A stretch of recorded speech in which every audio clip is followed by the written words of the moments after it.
Bonjour, bonjour. Aujourd'hui, nous allons parler du Cameroun.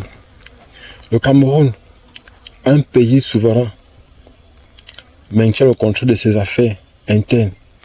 Mais toutefois, plusieurs puissances étrangères exercent une influence notable sur son économie et sa politique à travers des investissements et des partenariats.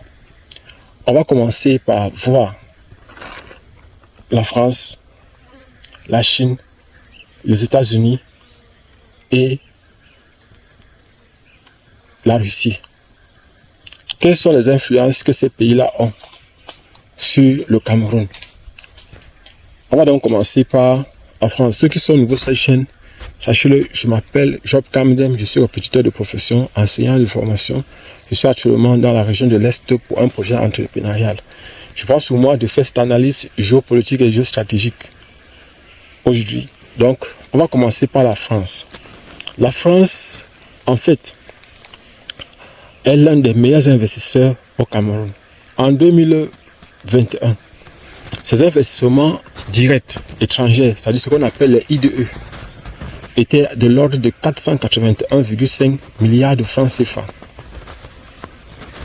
Cela fait de la France l'un des principaux investisseurs étrangers dans le pays, c'est-à-dire au Cameroun.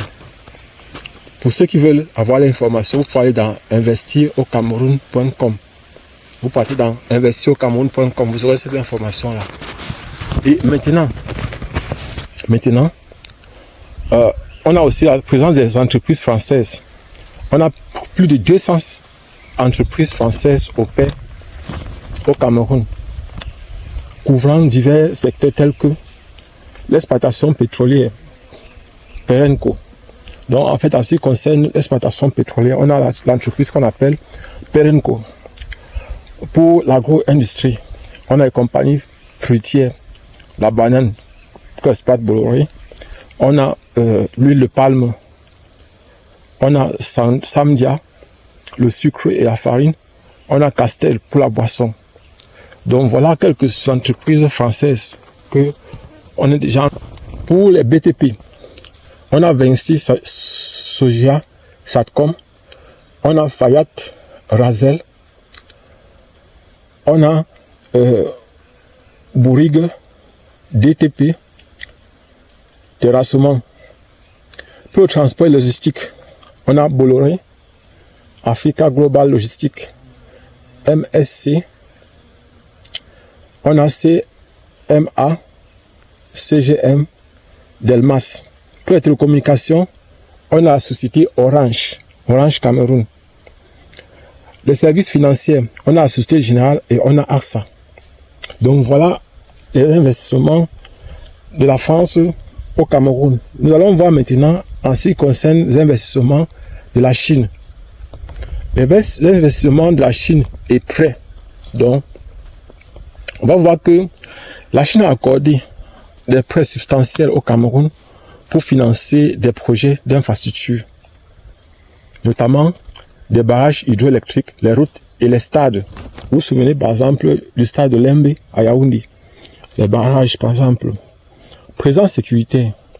Pékin intensifie discrètement sa présence sécuritaire en Afrique, y compris au Cameroun, pour protéger ses intérêts commerciaux croissants.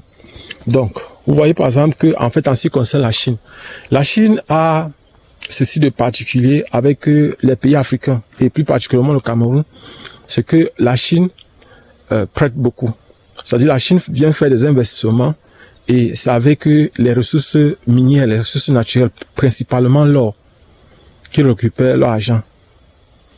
Et aussi, je vais vous parler du fer. Il y a aussi le fer. Pour le moment, peut-être la concession minière obtenue au Cameroun. La Chine exploite principalement de l'or et du fer. Voici un aperçu des principaux concessions attribuées à des entreprises chinoises. Concession des minerais de fer à Sinotel, entreprise Sinotel CAM SA, filiale de la multinationale chinoise Sinostel. Durée de la concession 50 ans. ressources minérales de fer, réserves estimées à environ 632,8 millions de tonnes de minerais de fer de très haute qualité. Production prévue, extraction de 10 millions de tonnes de fer par an. Accord financier. Sinotel s'est engagé à payer au Cameroun 3,69 $ par tonne extraite. Cette concession a été suscité des débats au Cameroun. Certains estimaient que les termes de cet accord sont avantageux pour le Cameroun. Et ça se ressent. Donc vous voyez par exemple 3,69 $ la tonne. C'est très moins cher. Parce que déjà lorsqu'on vend le fer récupéré dans les partout au niveau du Cameroun, par exemple, les fers donc, qui sont gâtés là, ceux qui passent, ils disent fer, ils achètent souvent le kilo autour de 100 francs. Ils achètent le kilo à 100 francs, ça veut dire que une tonne c'est 1000 kilos. Ça veut dire qu'on est autour de 100 000. Prenons à 50, ça fait 50 000. Or ici à 3, on suppose 4 $. 4 $, on est au trop, dans les 3000 francs. Dans les 2800, 3000 francs. Et ici vous voyez, par exemple, on achète le kilo à 3000 francs. Le kilo pouvait aller même jusqu'à peut-être, il faut acheter la tonne. La tonne à 3000, ça dit 1000 kilos. Alors que 1000 kilos de fer ramassé, du fer qu'on veut recycler, c'est autour de 50 000 au minimum. Vous voyez que le prix du fer vendu est tellement moins cher. C'est tellement moins cher. Donc le prix est franchement trop bas. Il s'agit de l'or, on construit et on paye avec des concessions. Donc, on va passer à un autre pays maintenant. Il s'agit des États-Unis. Bon, les États-Unis pour le moment, la coopération est plus militaire. Donc, les États-Unis collaborent beaucoup plus avec le Cameroun pour la formation. Vous savez, la présence des États-Unis dans le golfe de Guinée, ils aident à la formation des militaires au niveau du Cameroun. Et contre le terrorisme, ils aident aussi le Cameroun à lutter contre le terrorisme, notamment contre Boko Haram, fournissant la formation et équipement aux forces armées camerounaises. Donc voilà, il y a aussi aide au développement. Mais en ce qui concerne l'aide au développement, tout récemment, les États-Unis ont suspendu, parce que cela était beaucoup plus dans le domaine de l'USAID. Ça a été suspendu pour dernièrement par Donald Trump, par un décret du 20 janvier 2025. Cette aide a été d'abord pour un premier temps suspendue. Il s'agissait par exemple dans le domaine de la santé, de l'éducation au niveau du Cameroun. Maintenant, voyons un peu en ce qui concerne la Russie.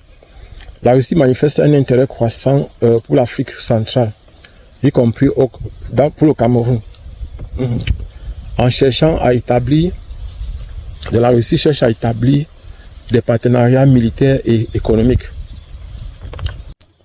En ce qui concerne les entreprises, par exemple, d'exploitation de l'or, ces entreprises se trouvent particulièrement à l'est du Cameroun.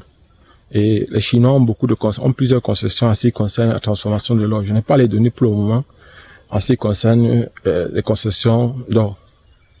Donc voilà par exemple ce que je voulais partager avec vous aujourd'hui. Abonnez-vous et partagez au maximum possible cette vidéo. C'est aussi pour répondre aux personnes qui disent tantôt que la France n'a pas... Nous, au Cameroun, les autorités camerounaises collaborent avec tous les partenaires qu'ils jugent utiles et qui peuvent apporter quelque chose d'intéressant au niveau du Cameroun. Donc voilà par exemple ce que j'avais à partager. Partagez avec vous aujourd'hui. Partagez au maximum possible cette vidéo. Abonnez-vous et on se voit prochainement. Inch'Allah.